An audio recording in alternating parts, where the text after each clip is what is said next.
¿Cómo están ustedes? Esta es una nueva edición de El Campo, la Industria Verde. Muchos temas, muy buenos invitados, así que los invito a compartir el programa, que lo estamos haciendo una vez más de manera cibernética. Ya arrancamos. El Río con Hidrovía. 9 años agilizando la salida de más del 70% de las exportaciones argentinas. Hidrovía, vía libre para exportar. Aceitera General Dehesa. Acopiamos confianza. En un mundo donde todo cambia, qué importante es encontrar el rumbo. Rumbo Nord, directo al crecimiento.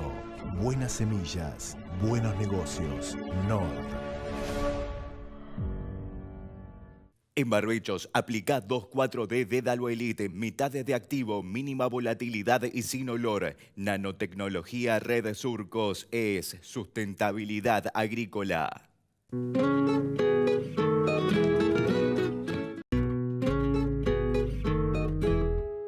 Iniciamos esta edición de El Campo, la Industria Verde, conversando con Santiago Lorenzati, ingeniero agrónomo, titular de Ocandú, una empresa que brinda servicios de consultoría y de asesoramiento a empresas del sector agropecuario.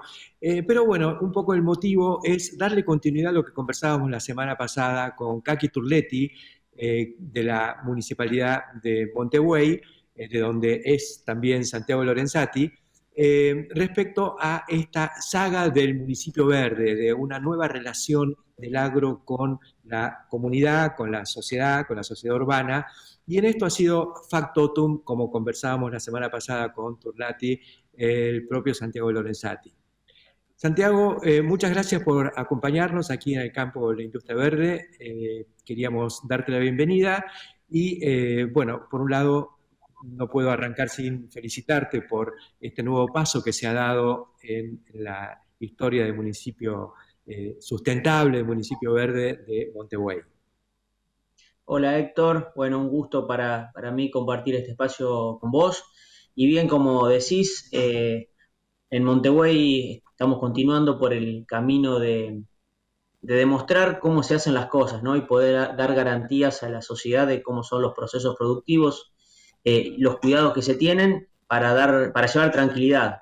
Y en ese sentido, el programa de Municipio Verde, impulsado por APRESID, y que es un derivado de agricultura certificada, justamente apunta a eso, ¿no? A dar garantías a la sociedad de que las maneras de producir en los lotes periurbanos, es decir, los lotes que están alrededor de la planta urbana, alrededor del pueblo, para decirlo en términos simples, se realizan con buenas prácticas agrícolas y dando principalmente garantías en cuanto a la aplicación de fitosanitarios, que hoy es el tema por ahí de mayor preocupación en el común de la gente.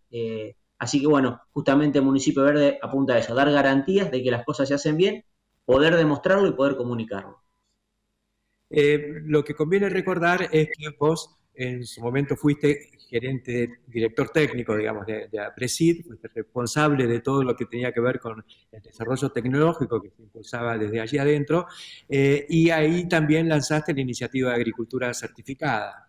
Cuando dejas APRESID y te vas a Montebuey para iniciar o continuar con tu carrera profesional, metes toda esta concepción y lo lográs plasmar, o digamos, en realidad es un logro de todo el municipio, ¿no? De toda la comunidad, pero bueno, te tengo que felicitar porque has logrado ese éxito.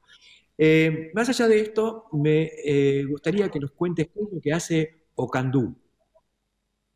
Bueno, dentro de mi actividad privada, como hemos hablado algunas veces, una de mis actividades es ser titular de Ocandú, junto a Agustín Bianchini y a Martín Sánchez, que son, en este caso, en este emprendimiento, mis socios, y con el trabajo de Walter Canducci, que es el actual gerente de la empresa.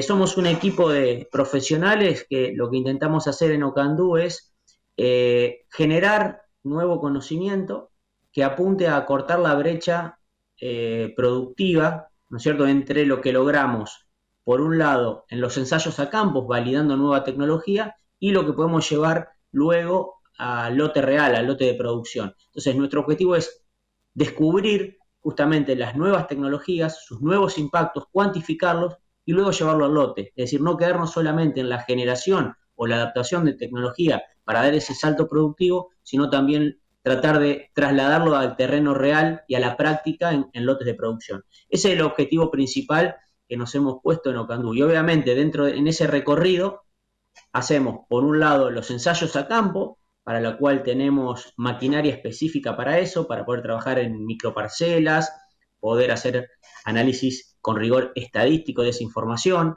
Tenemos ensayos de largo plazo, es decir, ensayos que se mantienen ya por 6 años, con lo cual nos va dando una base de datos de mayor sustento a la hora de poder dar recomendaciones. Y lo validamos también en distintos campos de productores, ya sea o con microparcelas o con franjas. Y finalmente ese conocimiento generado lo compartimos a través de nuestra jornada anual, que justamente la hacemos a campo y mostramos, lo hacemos a través de asesoramientos o conferencias para empresas, para otros productores, o cada uno de nosotros en nuestros asesoramientos particulares que tenemos, también lo aterrizamos al lote para tratar de capturar ese valor con una mayor producción sustentable. ¿Cuáles son los grandes focos actuales? Toda la problemática de malezas tolerantes, las soluciones a través de objetivos de servicio, objetivos de cobertura. ¿Cómo evaluarías dónde estamos parados hoy en materia de la demanda tecnológica? Yo creo que la podemos separar un poco primero en cuestiones más macro y de manejo del sistema en su conjunto, y creo que el desafío sigue siendo el ajuste de la rotación a la oferta ambiental en cada lugar, ¿no? Para llevarlo en términos prácticos, hoy creo que está más que probado que el sistema productivo validado es la siembra directa, pero para que esa siembra directa se exprese en su máximo potencial, sí o sí debe ir acompañada de otra serie de buenas prácticas donde la rotación de cultivos ajustada en diversidad e intensidad es el factor clave justamente para interpretar la oferta ambiental y tratar de producir lo máximo posible. Cuando hablo de diversidad de rotación, hacemos referencia a cultivos distintos, o sea, una rotación va a ser más diversa cuanto mayor cantidad de especies diferentes tengamos presentes en la rotación. Por ejemplo, en zona núcleo sabemos que los cultivos más comunes o más desarrollados serían trigo o cebada en invierno. Una alternativa puede ser una inclusión en algunos años de otros cultivos como pueden ser una colza, por ejemplo. Y en verano principalmente soja y maíz. Por supuesto, en algunos esquemas puede llegar a entrar el sorgo o en algunos casos puede entrar, por ejemplo, el girasol. Pero básicamente digamos que los 3 cultivos más importantes son trigo, maíz y soja. Para darle, entonces, intensidad, que es el otro concepto de la rotación, tenemos que aumentar la frecuencia de esos cultivos por unidad de tiempo. Una rotación bastante difundida en la zona y que trata justamente de consolidar ambos conceptos de diversidad e intensidad es trigo-soja, maíz, soja de primera. Y allí los cultivos de cobertura o cultivos de servicio, como ahora se los llama, ingresan para agregar diversidad e intensidad.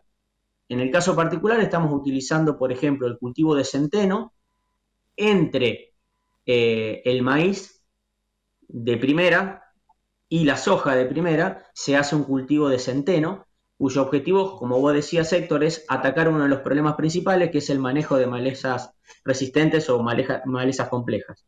En ese caso, el centeno ingresa al sistema con ese objetivo en particular. Y otra de las opciones para potenciar aún más la diversidad y la intensidad de la rotación es la inclusión de cultivos de cobertura o cultivos de servicio de vicia, donde el objetivo principal acá va a ser la fijación de nitrógeno del aire y su transformación en nitrógeno biológico que luego pasa a estar disponible en los cultivos. Creo que ese es hoy el desafío más importante, ajustar la diversidad y la intensidad de rotación al ambiente. Y luego sí, atacar la ventana tecnológica que cada cultivo me demanda. Por ejemplo, para dar un ejemplo, en maíz vamos a apuntar a ajustar estrategia de nitrógeno y estrategia de densidad, que son, creo yo, hoy las variables que más nos van a estar permitiendo dar ese salto productivo y acercarnos a los techos.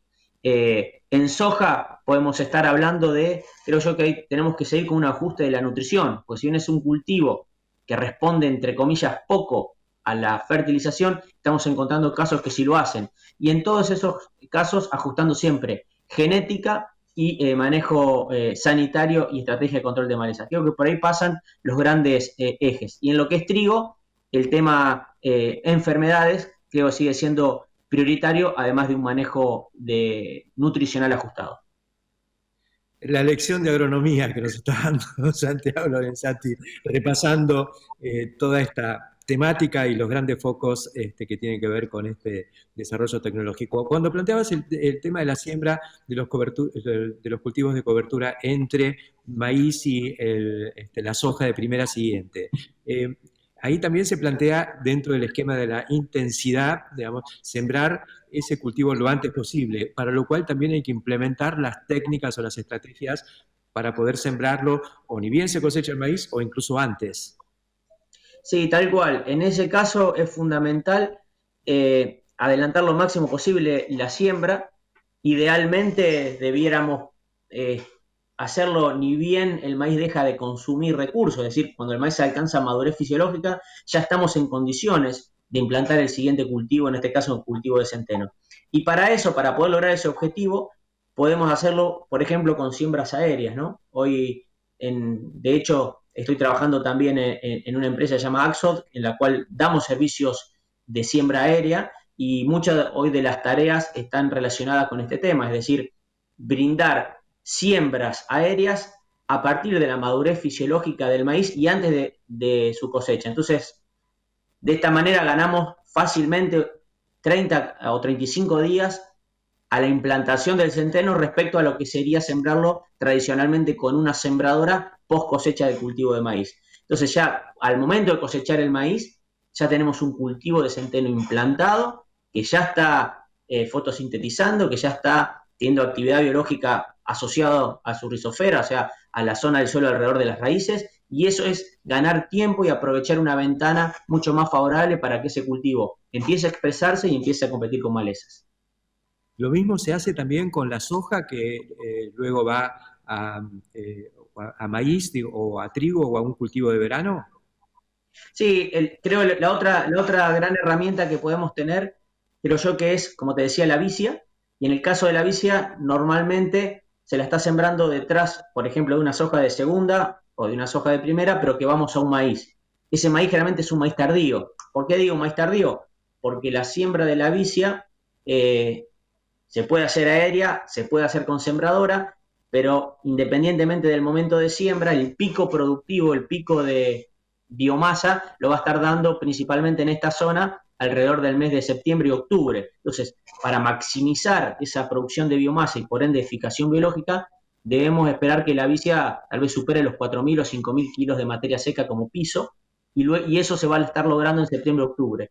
Por lo tanto, lo ideal es diferir la siembra del maíz hacia fechas más tardías. Tal vez en esta zona el maíz tardío se da principalmente en diciembre. Es una alternativa más para diversificar. Tenemos el maíz temprano sin cultivo de servicio y un maíz tardío con cultivo de servicio de vicia como antecesor, aprovechando ese pico de producción de materia seca que me va a fijar una importante cantidad de nitrógeno y luego aprovecharla con el cultivo sembrado un poco más tarde en diciembre. En ese caso, ¿no es cierto?, siempre es importante que la vicia sea correctamente inoculada, ya que ahí va a estar la clave de la maquinaria de fijación biológica de nitrógeno para luego sí aprovecharla con el cultivo siguiente en la rotación. Santiago, podemos seguir hablando apasionadamente de agronomía siglo XXI, pero bueno, vos le dejaste también la posta en la mesa servida a Omar Díaz, con quien vamos a hablar enseguida, que es el titular de la empresa que vos mencionaste, Axod, de servicios aéreos. Muchísimas gracias por acompañarnos acá. Nuevamente, felicitaciones por toda tu actividad. Es muy importante para lo que está pasando en nuestras pampas, así que a seguirla y te probaremos seguido para que los vayas teniendo al día de todos estos avances. Dale, perfecto, Héctor, y déjame cerrar con un pequeño concepto para darle pie seguramente a Omar, que es que el mismo avión que usamos para sembrar cultivos de servicio o para apagar un incendio en una lucha contra incendios forestales es el que se utiliza en una aplicación aérea de fitosanitarios, que en un caso es socialmente, en cierta forma, injustamente castigado y en el otro caso es socialmente aplaudido, ¿no? O sea, cuando un avión apaga un incendio, generalmente se lo aplaude. Y cuando aplica un agroquímico o un fitosanitario, muchas veces parte de la sociedad lo resiste. Creo que el desafío nuestro como comunicadores, más allá que estemos en producción, es llevar tranquilidad al resto de la sociedad, que las cosas bien hechas no tienen impacto negativo. Estamos comunicando. Muchas gracias, Santiago. Un abrazo, Héctor.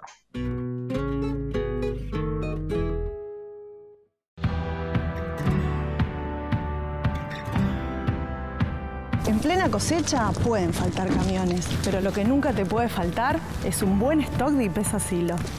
Una vez que arrancamos, no paramos. Imagina poder crecer sin límites. IPESA Silo. Si lo imaginamos, podemos.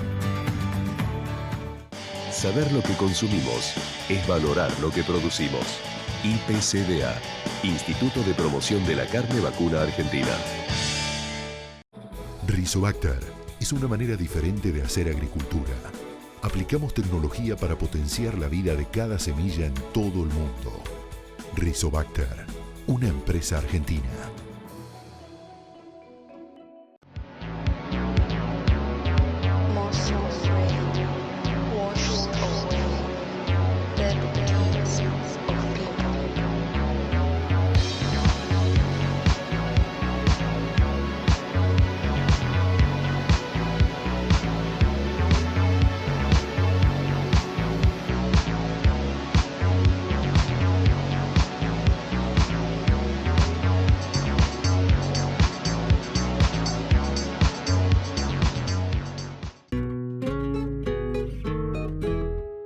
Continuamos en el campo, la industria verde, y ahora con un invitado muy especial. Se trata de Omar Díaz, es el titular de AXOD, una empresa de servicios aéreos, pero es un hombre del agro, es también productor agropecuario, ingeniero agrónomo, creo que tiene mucho para contarnos. Lo estamos entrevistando acá, él está en Montevideo en este momento y la tecnología nos permite hacer esta conversación a la distancia. ¿Qué tal, Omar? Buenos días. Buen día, Héctor. Un gusto estar contigo y buenos días a toda tu audiencia. Omar, quería que me describieras el tipo de servicios que da tu empresa, que creo que, bueno, tenés una serie de aparatos de aviones que trabajan en la Argentina y en otros lugares. Contanos, describirnos así someramente cuál es el tipo de servicios que vos das. Básicamente, Héctor, bueno, el comienzo de nuestra empresa, yo arranqué desde muy joven con la parte de aeroaplicaciones y luego, bueno, fuimos anexándole otras actividades con la venida de los aviones de gran porte. Y básicamente nos estamos especializando en todo lo que es la lucha contra incendios forestales, tanto en el ámbito privado como en los ámbitos gubernamentales. Y bueno, esos servicios los estamos brindando dentro de Argentina y en países limítrofes también. Y bueno, y también estamos con el tema de servicios de helicóptero, en lo cual es también un servicio que estamos brindando extra para empresas agropecuarias que están utilizando mucho para el recorrido de sus campos, básicamente la industria manicera que lo está aplicando bastante a este servicio. Contanos un poco de tu formación. Vos, sé que también sos productor agropecuario, pero me parece que venís con una formación desde escuela agrotécnica en adelante. Sí, así es. Yo, bueno, soy hijo de productor agropecuario, que me formé en una escuela agrotécnica. Siendo que ya estaba dentro de la escuela agrotécnica, hice el curso de piloto privado de avión y luego terminada la escuela agrotécnica, estuve en Buenos Aires haciendo el curso de piloto comercial. Después hice el curso de aeroaplicador en Córdoba y después arranqué a trabajar y seguí paralelamente ampliando la carrera. Bueno, después saltó lo que es piloto privado, piloto comercial de helicóptero, instructor de vuelo, pero básicamente fue de la mano con el trabajo el tema de todas las otras licencias que fui obteniendo y bueno, la de piloto forestal también y piloto aeroaplicador. Omar, ¿qué es un piloto forestal? Bueno, Héctor, un piloto forestal es un piloto que primero tiene que ser piloto comercial, con experiencia también de piloto aeroaplicador, básicamente por el tema de haber volado aviones de gran porte, cargado y en la experiencia de vuelo bajo. Y es un piloto que tiene que tener una habilitación aparte, en lo cual se prepara básicamente para lo que es la lucha contra incendios forestales, ¿no? En lo cual, bueno, hay un montón de técnicas de cómo atacar el fuego y diferentes tipos de procedimientos y demás.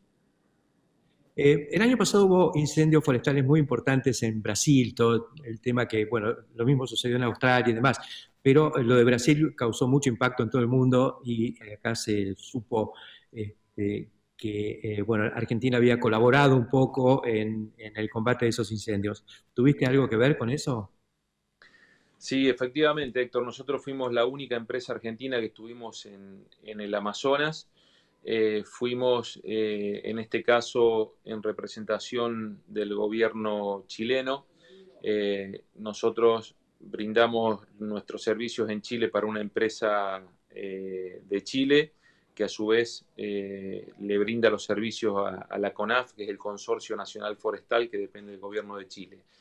En este caso fue una misión especial encomendada por la ONU, en donde delegó en Chile toda la cooperación para la lucha contra incendios forestales ahí del Amazonas. Y bueno, nos designaron a nosotros y fuimos el año pasado con 2 aviones a trabajar ahí en el Amazonas. ¿Cómo son esos aviones? ¿Qué capacidad de tanque tienen? ¿Potencia? Mirá, los aviones básicamente, estos son los aviones que se utilizan prácticamente en todas partes del mundo, más allá de que algunos tienen el criterio o el pensamiento, mejor dicho, de pensar que un avión hidrante es un avión de grandísimo porte, que son los que se ven a veces, que son ocasionales, y esos son los que menos se utilizan. Estos son aviones que tienen una carga útil de 3.000 litros, tiene una velocidad de traslado muy alta, cercana a los 300 kilómetros por hora, y tiene una compuerta computarizada de incendio, en lo cual puede programar qué tipo de lanzamiento queremos hacer de agua o retardante, que son las dos cosas que se utilizan para combatir el fuego, que de acuerdo al tipo de lanzamiento programamos esa computadora y nos puede seccionar esa carga en diferentes lanzamientos, o puede básicamente, en el caso de un incendio en un pinar, necesitamos focalizar el tema del lanzamiento en un bloque mucho más concentrado, o diferente es un incendio en un pastizal, que es un fuego flaco y largo, y necesitamos hacer un lanzamiento de ese estilo, y bueno, desde arriba se programa todo eso. Básicamente estos aviones tienen una potencia de 1.350 HP y son aviones turbohélice. Qué impresionante todo lo que nos contás, un mundo desconocido. Son también aviones que se utilizan para pulverizaciones agrícolas. Exactamente, en este caso es el de mayor porte que existe de esta fábrica, y son utilizados también, como vos bien lo dijiste, en la parte de aplicaciones aéreas. Lo único que difiere que se cambia toda la parte de abajo, digamos, se desmonta el equipo de aplicación aérea y se le coloca esta compuerta computarizada específica de incendio. Impresionante todo esto, y lo increíble es que arrancó en Montevideo, el sudeste de la provincia de Córdoba, municipio verde, y con esta tecnología altísima que se expande al mercado internacional de la mano de un empresario argentino, piloto, que tiene también un equipo con pilotos muy profesionales que son los que tienen que operar estos aparatos. Así es, Héctor. La verdad que, bueno, esto lleva más allá del trabajo específico de la temporada de incendio, lleva después todos los años el tema de que se hagan cursos internos de estandarización para, bueno, realmente estar siempre adecuados a los diferentes procedimientos, y el tema más de todo haciendo hincapié en todo lo que es la seguridad operacional de la empresa, ¿no? Felicitaciones, Omar, por esta empresa, por esta trayectoria. En otra oportunidad vamos a conversar sobre Omar Díaz, productor agropecuario, porque también te dedicas a sembrar. Así que una personalidad muy interesante, compleja, muy tecnológico y con una trayectoria de alto vuelo. Gracias por acompañarnos aquí en el campo de la industria verde. Gracias a vos, Héctor, y un gusto haber compartido este espacio.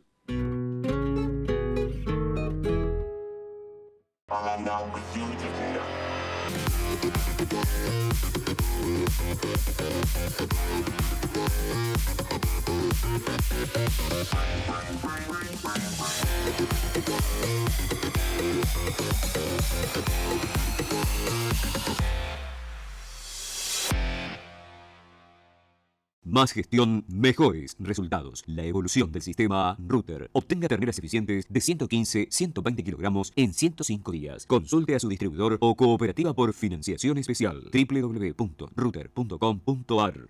En Barbechos, aplica 2,4-D Dédalo Elite, mitad de activo, mínima volatilidad y sin olor. Nanotecnología Red Surcos es sustentabilidad agrícola. Con Banco Galicia financia todo lo que tu campo necesita. Además, contá con soluciones digitales para agilizar tus operaciones bancarias desde donde estés. Banco Galicia, siempre junto al campo.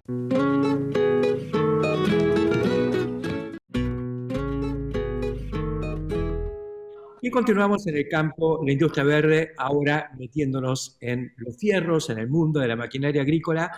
Tenemos el gusto de presentarles hoy a Santiago Rossi, que es uno de los gerentes y dueños de Rosmet, una empresa muy interesante de Venado Tuerto, instalada en el Parque Industrial. Santiago es además el presidente del Parque Industrial de Venado Tuerto, empresario joven, quien nos va a contar en primer lugar qué es lo que hace Rosmet, que fue lo que a nosotros nos atrajo, porque bueno, están de moda los drappers, un salto tecnológico muy importante para la cosecha de soja fundamentalmente, y él tuvo una idea con su padre, su hermana, muy interesante, y tengo entendido que les está dando muy buenos resultados. Santiago, ¿cómo estás? ¿Qué tal? ¿Cómo andás, Héctor? Todo bien. La verdad que, bueno, gracias por recibirnos. Sí, como vos comentabas un poco, todo lo que es el tema de innovación o desarrollo es algo que se empezó a plantear con la mudanza de la fábrica, de la planta al parque industrial. Hace 6 años que arrancamos con todo este desarrollo y nos está dando resultados, aprendiendo día a día distintos tipos de mecanismos que se están en la cosecha. ¿Qué es lo que Rosmet es una empresa, discúlpame, Rosmet es una empresa que siempre se dedicó a la fabricación de repuestos de cosechadoras, y impuesto a nivel nacional, y ya hace más de 10 años que se exporta lo que es repuesto de cosechadora a más de 20 países en el mundo, con principales clientes en Estados Unidos para todo lo que es el mercado alternativo. Hacia eso, por la buena desarrollo que hemos tenido, como te comenté al principio, con la mudanza de la fábrica del parque industrial, se arrancó con los desarrollos de la nueva tendencia, que era la mejora de los cabezales del sistema convencional a lona o a draper. Entonces la alternativa que Rosmet planteó fue, para no tener una gran inversión o gasto en un cabezal nuevo, ver cómo podíamos simplificarlo y dar una respuesta al productor con una reforma sobre ya lo que tenían trabajando. Así que ahí se empezó a desarrollar todo lo que es la reforma de cabezales. Hacen una especie de retrofitting del cabezal viejo y lo convierten a lona. Exactamente, es un upgrade que se le llama a nivel mundial. Hoy un cabezal entra en el sistema viejo, que lo que se le llama, y se lo moderniza. Eso en referencia de costo es 3-1. O sea que hemos ido año tras año creciendo, desarrollando mejoras y adaptándonos al mercado. Hemos tenido en los últimos años muy buen avance en lo que es el norte, para todo lo que es el tema del poroto y demás, que ha tenido un incremento muy positivo en lo que es el uso de draper y demás. Y hemos desarrollado hace un año el tema nos hemos metido con los cabezales recolectores. Hoy por hoy la fábrica diseña, fabrica y desarrolla reforma de cabezales para cualquier tipo de cosecha, y aparte para adaptar el sistema de hilerado, que es lo que está muy adaptado en el norte. Con la idea, a los próximos años, y esto, la verdad que este año la económica o la actividad va a estar muy, frenada a lo que veníamos haciendo, con la idea de que del año que viene empezar a hacer desarrollo de cabezales 0 kilómetros nuevos, ¿no? Interesante. Yo vi que este año se presentaron en Expo Agro, se frustró la posibilidad de hacer esta entrevista que teníamos ganas de hacerla ahí en la exposición para mostrar los productos, y también queríamos un día ir a la fábrica a mostrar un poquito por dentro cómo es este mecanismo, porque es algo muy especial. Ustedes reciben una plataforma, la desguazan y la arman de nuevo, pero con el sistema actual. Sí, prácticamente lástima de Expo Agro. La verdad que nosotros siempre hemos participado con la parte de repuesto. Es la primera vez que hicimos algo en demostración de cabezales y recolectores. Prácticamente éramos 3 vendedores, no alcanzamos a atender la demanda de gente. Fue algo muy positivo, algo que tiene mucho crecimiento. Bueno, se va a ver un poco por ahí frenado por la situación que estamos viviendo, pero hay muchas perspectivas y mucho desarrollo para hacer dentro de lo que es cabezales, lo que es de cosecha directa, lo que es hileradores, cabezales nuevos, la reforma, cabezales de recolección. Así que la verdad que el último día que no haya estado abierta la feria fue medio una lástima, porque la verdad que veníamos con muy buena cantidad de datos y de gente interesada, que bueno, gracias a Dios nosotros estamos pudiendo trabajar con todos los protocolos de seguridad, un poco la demanda de cosas que hay, y prácticamente la producción está completa hasta septiembre de este año, imaginando todo lo que contrae un poco los problemas económicos y lo de la pandemia. Así que la verdad que hemos encarado una línea muy importante para nosotros y nos está yendo bien en ese rumbo, y bueno, seguimos trabajando a pleno día a día. Yo sé que sos un tipo, vos y toda tu familia, muy activo, muy curioso, vas a exposiciones al exterior, has ido al Farm Progress Show, te estás nutriendo permanentemente de las novedades que hay en el mundo, y después las traes y las aplicas acá. Pero además, ahora sos presidente del Parque Industrial. Y en ese sentido quería preguntarte un poco cómo está la actividad en general en el Parque Industrial de Venado Tuerto. Bueno, sí, sobre lo primero, sí, siempre estamos, a ver, es una gran cualidad que tenemos tanto yo como mi hermana, de nuestro padre, que siempre ha arrancado de cero y siempre fue muy innovador o muy metido, muy curioso en las cosas. Hemos tenido la posibilidad de hace 6, 7 años empezar a viajar y ver un poco en el mundo las cosas nuevas, las tendencias o distintas cosas que se pueden traer a nuestro país.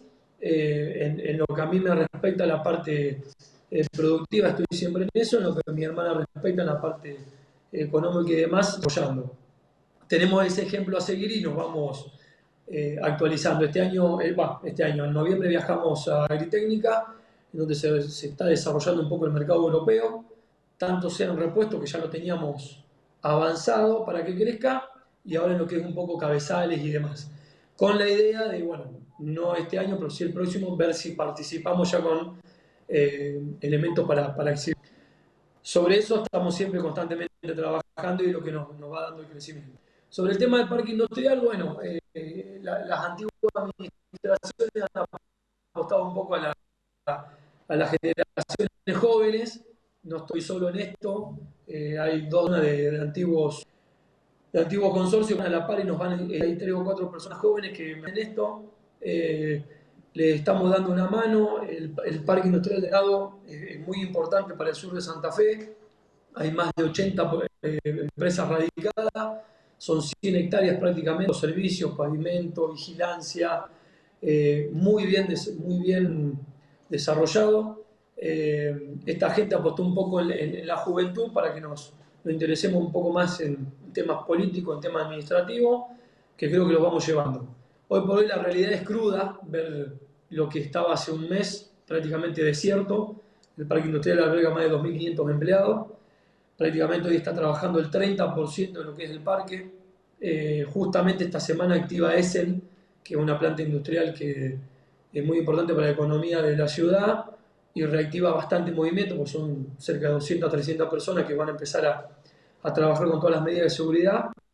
Creo que es un año muy complicado ya para la industria en general y más que todo para el parque.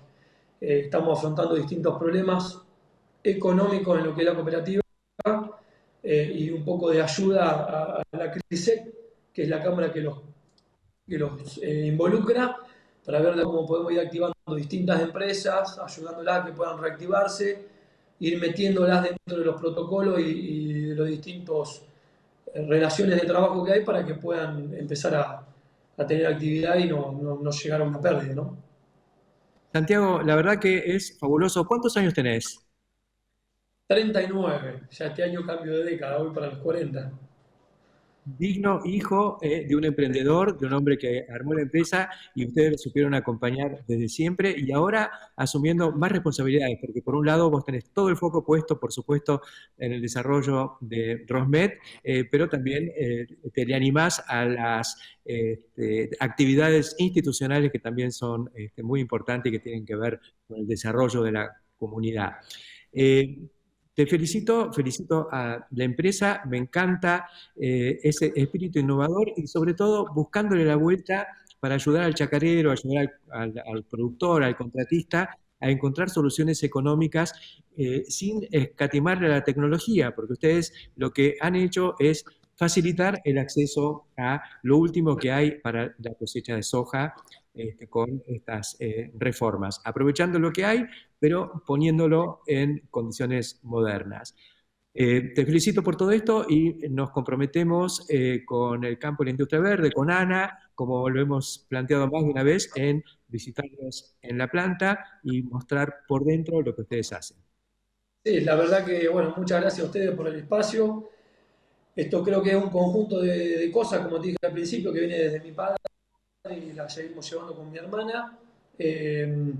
Vamos apostando año tras año a ir creciendo. Esto va acompañado de los medios, un poco de un montón de cosas, del crecimiento de la gente que se va conociendo y cómo uno va haciéndose a lo largo del tiempo. Si bien estamos ligados a un sector que funciona, creo que, como decimos, estamos siempre a disposición del productor, a disposición de las nuevas tecnologías, para ir, o sea, tratamos de vender soluciones y vender desarrollo de cosas que le solucionen los problemas a los que producen alimentos o generan un movimiento en la economía. Así que gracias a ustedes por la posibilidad. Y los esperamos en la fábrica para ir viendo lo que va pasando. En realidad, si el sector funciona es porque tiene las herramientas para que funcionen. Y hay un ecosistema proveedor de herramientas dentro del cual ustedes están hoy en un rol muy, muy interesante, muy importante, muy de punta. Hasta prontito, Santiago. Bueno, Héctor, muchas gracias y saludos a Ana.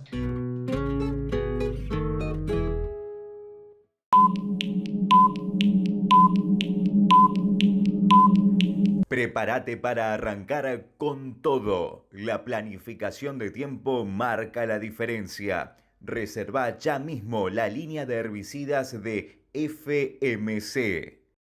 En Bio4 tenemos un compromiso: generar empleo, capacitación y desarrollo tecnológico. Bio4, construimos un futuro con más energía. En Nucid queremos que pienses en grande, como nosotros. Por eso te ofrecemos sorgo silero, granífero y forrajero, girasol y maíz para que crezcas al máximo de tu potencial. Nucid, más allá del rendimiento. Seguinos en nuestras redes o ingresa a www.nucid.com.ar. Somos especialistas en tolvas autodescargables. Somos pioneros en la maquinaria agrícola argentina. Somos Cestari.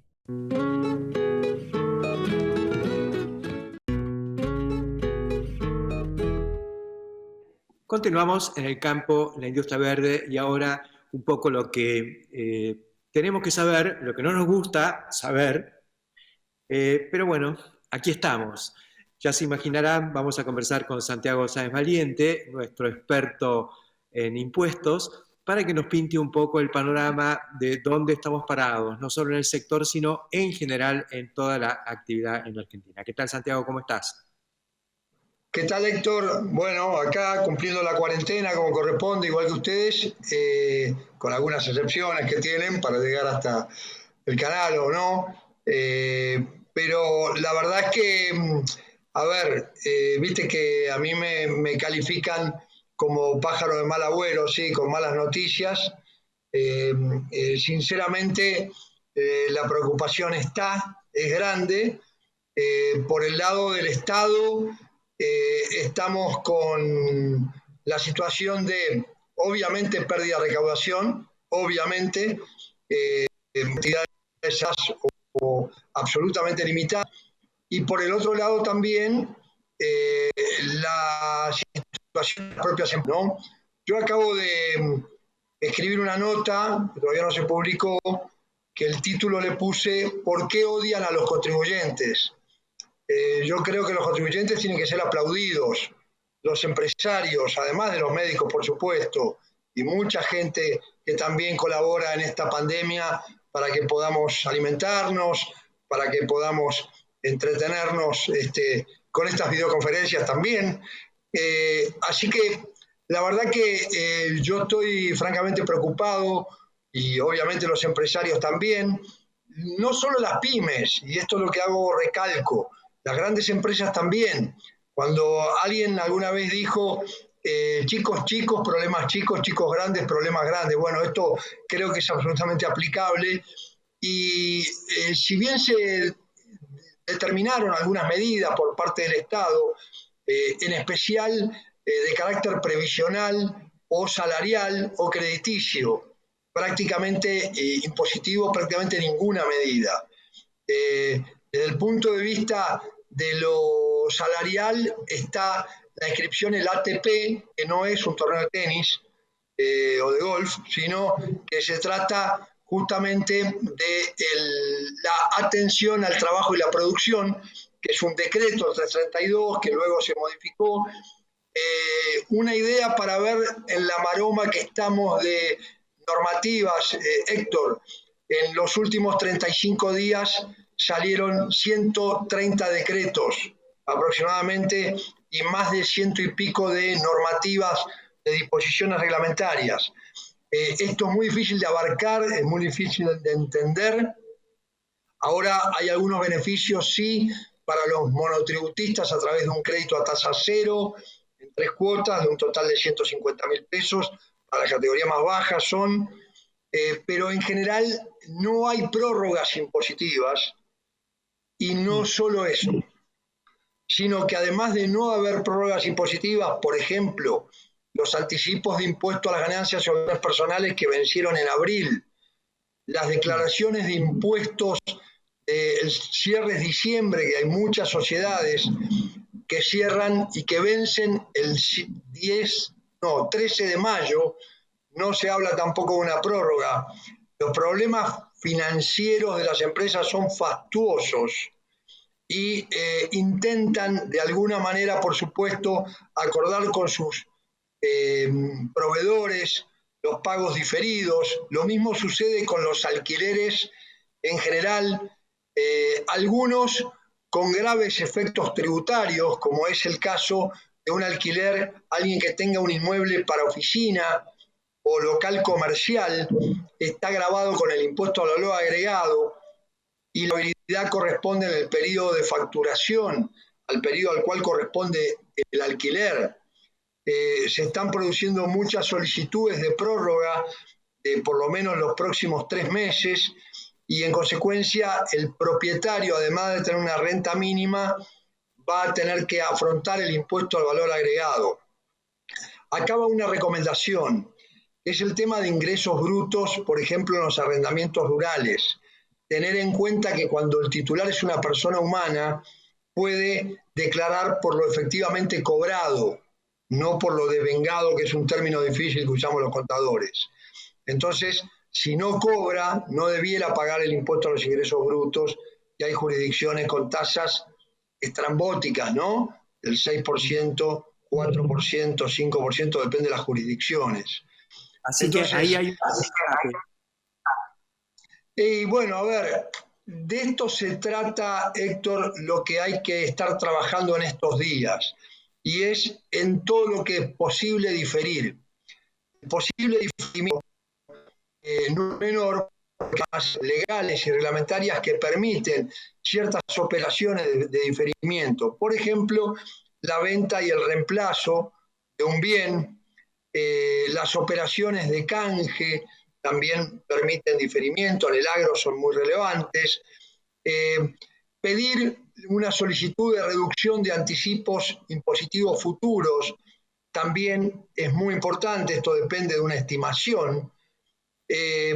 Hay varias alternativas en la legislación. El tema de fijar honorarios de directores y ver el efecto que tiene en la propia declaración de impuestos de la sociedad y en el perceptor, que sería el director, también es algo que hay que tener muy en cuenta. Hay problemas muy graves con todos los agentes de retención y de percepción. ¿En qué se diferencian? La retención se hace cuando uno paga, pero uno retiene impuesto que es de un tercero, pero no necesariamente tiene la plata, sino que en realidad lo registra simplemente, pero no significa que tenga la plata del tercero. En estas situaciones muy graves, como la actual, de falta de flujo de fondos, de capital de trabajo, normalmente se contabiliza la retención, pero no hay plata para retener. Y en cambio las percepciones son aquellas cuando uno vende. Esto está afectando muchísimo a todos los que venden justamente, entre otros, productos de agro, todo lo que es insumos. Grandes empresas, o no tan grandes, están obligadas a actuar como agente de percepción, puede ser en la provincia de Buenos Aires, puede ser en Cava o en cualquiera de las otras 22 provincias. Entonces, te agregan un plus al precio de compra del bien, del insumo, y eso, como el productor puede no estar pagándole la factura, tiene que ingresar igual el monto de la percepción a la AFIP, ¿no? Sí, te escucho, Héctor, perdón. Quiero decir que todos estos problemas que están surgiendo en la operatoria, ¿no? Y en el día a día que van apareciendo, también no nos deben alejar de un telón de fondo, ¿no es cierto? Que es que hay una espada de Damocles dando vuelta en el aire con impuesto a la herencia, con el impuestazo a la riqueza y demás. Sí, efectivamente, Héctor. A ver, el primer tema es que no se está pensando en el día después de la pandemia, ¿no? O sea, se trata de pensar en cómo agravar más fiscalmente a la riqueza. Creen que la riqueza nace de arriba de los árboles y se puede traer el fruto con toda sencillez, ¿no? Acá hay patrimonios, capitales que corresponden al derecho de propiedad, que es inalienable y es propio de la persona humana y está en la propia Constitución Nacional. Entonces, cuando ya eso no se respeta y hay una serie de energúmenos que presentan una serie de alternativas donde todas las alternativas son más presión fiscal, a el país que prácticamente por estudios profundos, y no lo digo yo, se ha determinado que es el país que más presión fiscal tiene en el mundo, no en Latinoamérica, sino en el mundo. Efectivamente, esto se da por las distorsiones también, además de los porcentuales. No solo hay que mirar el porcentual nominal, las distorsiones. Fíjate una cosa, lo que estaba comentando recién. La doctora, podemos decirle no.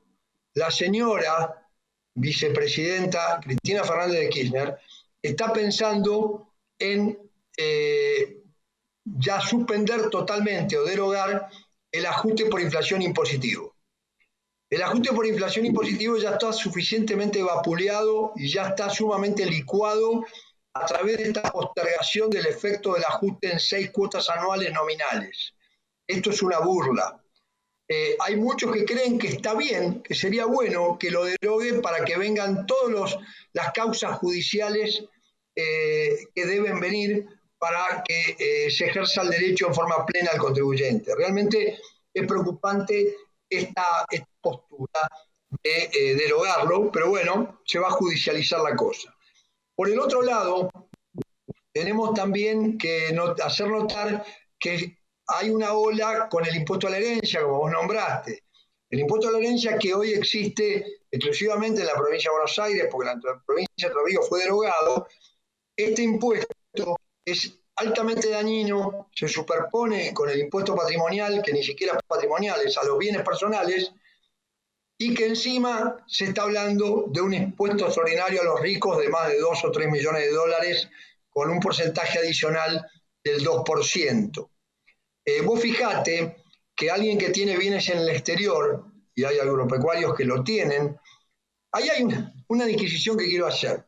¿Sabés cuánto es el porcentaje total de la riqueza de los argentinos que están en el exterior? Aproximadamente un 60%. Yo me pregunto, ¿por algo será? Es decir, cuando no hay seguridad jurídica, la presión fiscal es insoportable, cuando la gente ni siquiera quiere traer el 5%, un impuesto extraordinario como es esa tasa del 2,25 que rige para los bienes del exterior en la foto al 31 de diciembre del 2019, bueno, fíjate que Chile tiene el 7% de su riqueza en el exterior, los chilenos. También digo, por algo será.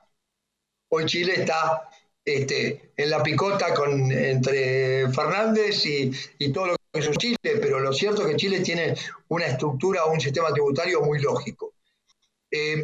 Para terminar, sí que se te va el tiempo, el tema del impuesto extraordinario con la duplicación del impuesto a los bienes personales podría llegar entonces al orden del 5%. Y el 5% del valor de los bienes muy probablemente no ni siquiera el rédito que se obtiene de esos activos, y tenemos que tener en cuenta también el impuesto a las ganancias, a los réditos que se generen por ventas o rentas de inversiones en el exterior. Con lo cual el panorama no es muy promisorio. En el caso del agro sabemos que la actividad continúa, pero también con problemas financieros, y los derechos de dotación, el Estado los ha dejado, digamos, la actividad justamente no solo para alimentarnos, sino para que pueda tener los dólares correspondientes. Hay que resolver este tema profundo de la estructura tributaria, Héctor, y hay que resolver que no hay que seguir dando el pescado, hay que enseñar a pescar y hay que buscar la forma de tener contratos adecuados con reducción de cargas previsionales e incentivar el desarrollo económico. Gracias, Santiago. Cuando decía, ¿cuándo vendrá este famoso coronavirus? Nos llevará todos puestos. Es peor. Probablemente no, hay muchos que no se van a morir de coronavirus, se van a morir de hambre ante este dilema de salud o economía, ¿no? Gracias, Santiago. Nos vemos prontito.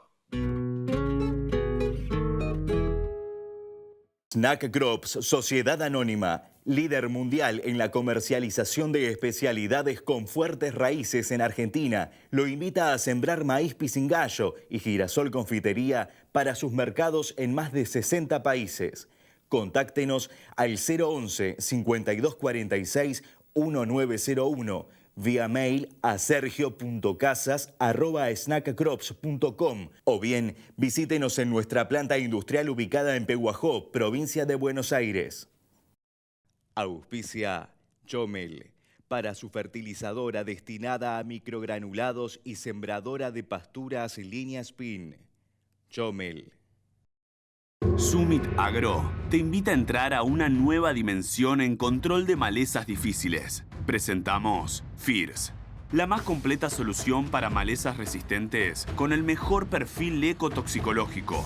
FIRS, de Summit Agro. Tecnología japonesa líder. Hoy, más líder que nunca.